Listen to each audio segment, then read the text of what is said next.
Hi மக்களே, இங்கே பாருங்கள், பீக்கங்காய் கொடி போட்டிருக்குறானுங்க. அதெல்லாம் இப்போ தான் பீக்கங்காய் வருது, இப்போ தான் ஏறுது பந்தரில். இங்கே பாருங்க,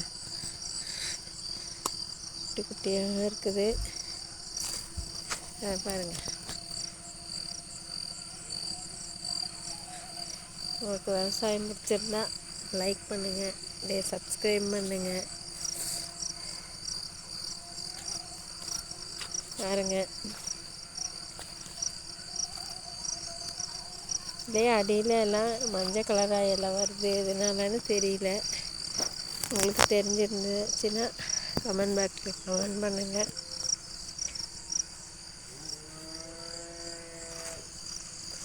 சரிங்களா?